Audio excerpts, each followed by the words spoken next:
Prime Minister Anthony Albanese has raised concerns over the recent deadly outages of Optus's emergency call number with Singapore's Lawrence Wong during a bilateral meeting in Canberra on Wednesday.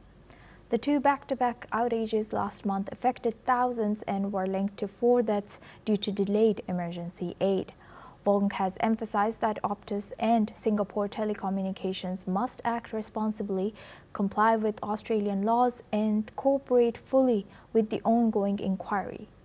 Singtel's CEO recently met with Australian authorities amid calls for Optus CEO Stephen Rue to resign and for the company to lose its operating license.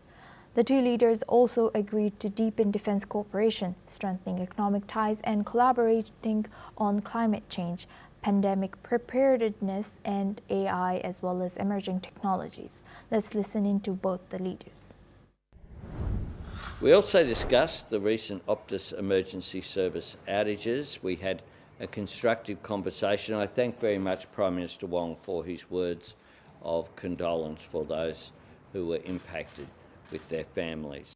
I understand fully the anger, frustration and outrage at what has happened. Because if this were to have happened in Singapore, I would feel the same. So from that point of view, we understand the sentiments. I've extended my condolences to those impacted by the outage, including the family members and loved ones of those who lost their lives, which is tragic. And all I can do is to say, from a government's perspective, we expect our companies to act responsibly.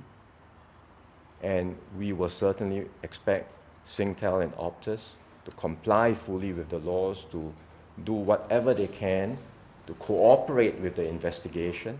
I'm sure they will do so.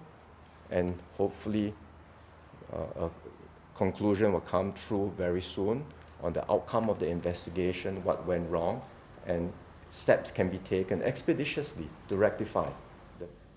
Now we move on. Ecuadorian President Daniel Noboa has escaped an injury when his car came under attack by a crowd throwing rocks.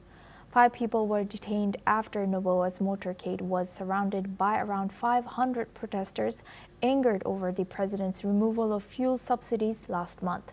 Noboa has said that his government would not tolerate such attacks. Later, at a student event in Cuenca, Noboa urged people not to follow the bad example of those who tried to attack his motorcade. Let's have a look at what the Ecuadorian President Daniel Noboa has said.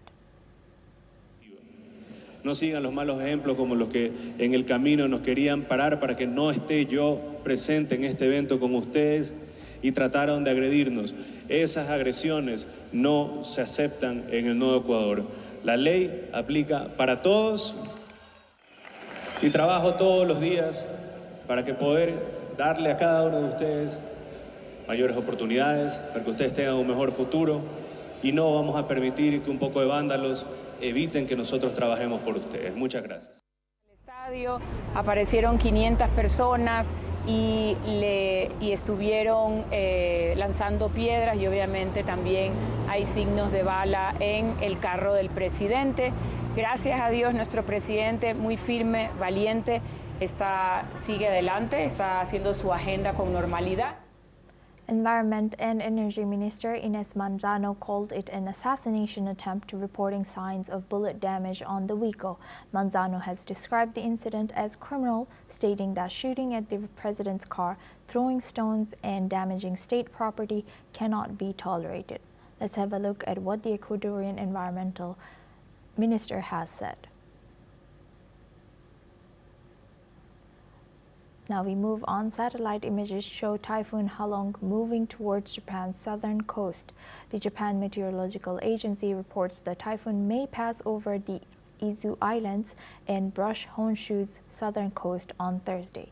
As of today, Halong moves north at 15 kilometers per hour. Winds reach speeds of 90 kilometers per hour, with peak gusts hitting 198 kilometers per hour. Residents and authorities remain on high alert as the powerful storm approaches. Officials advise caution and preparation ahead of the typhoon's arrival. This is all we have time for. We will continue to bring you more news updates from around the world.